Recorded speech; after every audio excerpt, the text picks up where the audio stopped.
Hear me, Jason? Can you hear me too? Yeah, I can hear you. Good to see you. So, you're right now. Are you in Washington D.C. or are you in Maryland?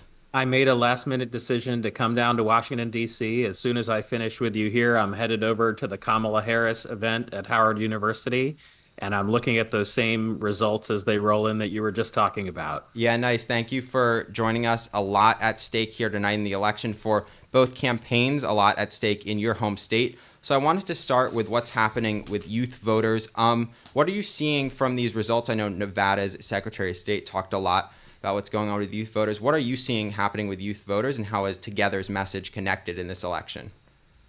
So Together and our partners have had our message connect quite a bit, actually. So there's one group we work with called Voters of Tomorrow that actually has done 25 million calls to young people who are Gen Z, who are voting for their first time or second time.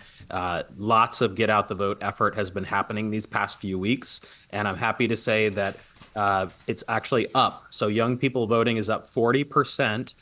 Even before the polling started today, and it's up 225% in terms of early voting for Pennsylvania, and it's up 110% for early voting in Michigan. So those are the two states where youth voting is significantly up. A lot of that is due to another partner of ours. That's a partner called the Civics Center that has been working with high schools around the country to get more students registered to vote when they're 16 or 17 years old. So then, as soon as they turn 18 years old, they've even done sort of mock elections in their junior year in high school. They're pre-registered if they turn 18 when they're seniors, and super impressed with what that organization has been able to do. And I do think, and none of the major networks have announced this yet because I don't think they've caught on yet, that there are millions more young people that are voting in this election than ever before. And I think they're going to be the decisive votes.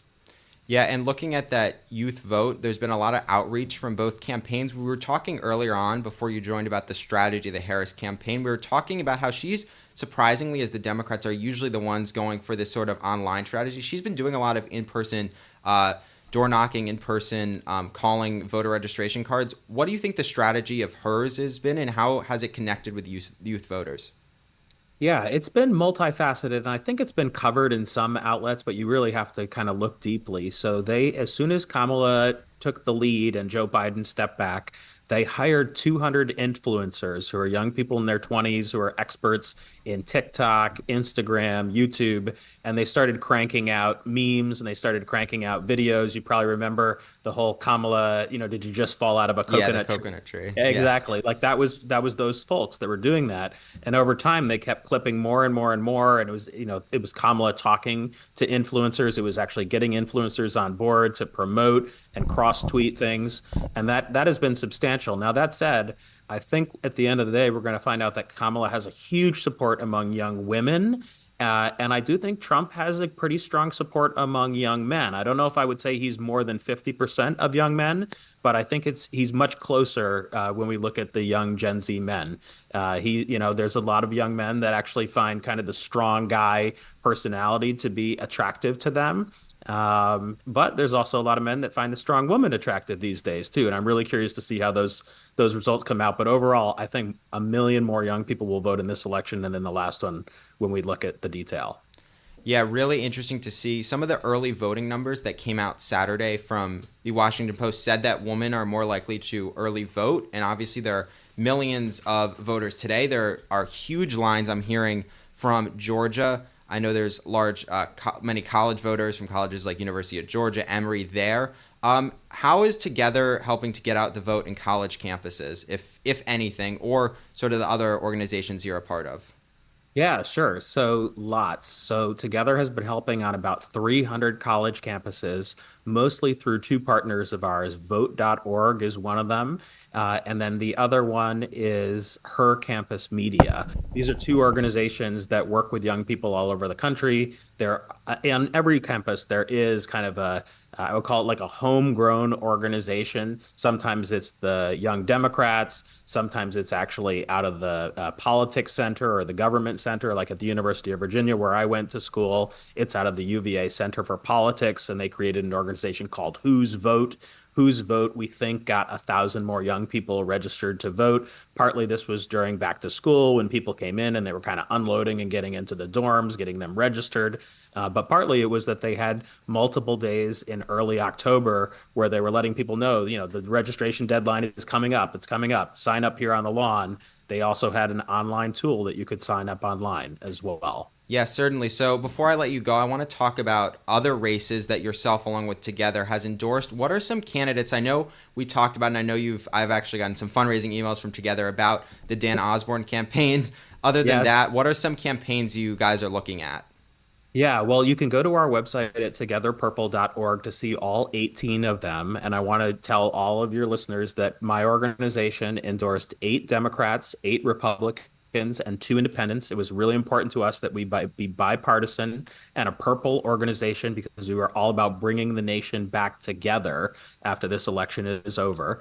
Some of the ones I'm looking at closest are Dan Osborne, like you just mentioned, in Nebraska. He's an independent running for Senate in Nebraska, and it would be a huge upset. The mainstream media only really found out about Dan Osborne in the last 2 weeks, but I've known Dan personally now for going on 4 months.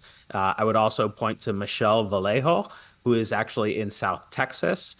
She is a Democrat, an entrepreneur. She and her father have been running their flea market there. A lot of our candidates actually are entrepreneurs by background. That was one of the criteria we used in trying to look for them. Their average age is 38 years old. I would also point to Rebecca Cook in Wisconsin. She's running in a purple district, and I feel like she has great chances. She has really mastered social media. She's way better at it than me. She has so many followers and retweets and likes on Instagram and Twitter. She really has mastered those. And then Whitney Fox. I was honored to participate in an event with Whitney Fox where Mark Hamill of Star Wars Wow. fame was there. And Together was happy to sponsor that, just as much so I could finally meet Mark Hamill and Yeah. tell him how much I admire all his movies. Yeah, I just wanted to touch on two more Yeah. races. Together has endorsed Mike Lawler Yes. in Westchester, New York. He's running a very competitive race. What compelled you to vote? To pick Mike Lawler in that race? Because it's very interesting. The Democrats up there, I know a lot of people there, are really painting Lawler as sort of a radical Trump Republican when he really isn't. You come That's from a right. more progressive background. What do you think are some of the things to look at in his race and why Together has chosen him over Mondaire Jones? Yeah, so part of the reason is that we looked closely at what's called the Lugar Index. And the Lugar Index looks at how bipartisan are people really when it comes to the voting. And Lawler actually he scores very well on that. He's in the top 10 for the last 3 sessions of Congress, so the last 6 years actually. And he has been part of the Problem Solvers Caucus, which is a bipartisan group that works across the aisle for a number of years as well. So that's a big part of it is for those that are re-elections, we actually look closely at their voting record over the last 3 sessions. Yeah, and speaking about someone from your home state of Maryland, Larry Hogan, I don't want to mess up, but I believe that you aren't supporting him with Together. He's a very moderate, he's an anti-Trump Republican. Sort Yeah. of, what is your decision on that, and also what are you seeing on the ground in your home?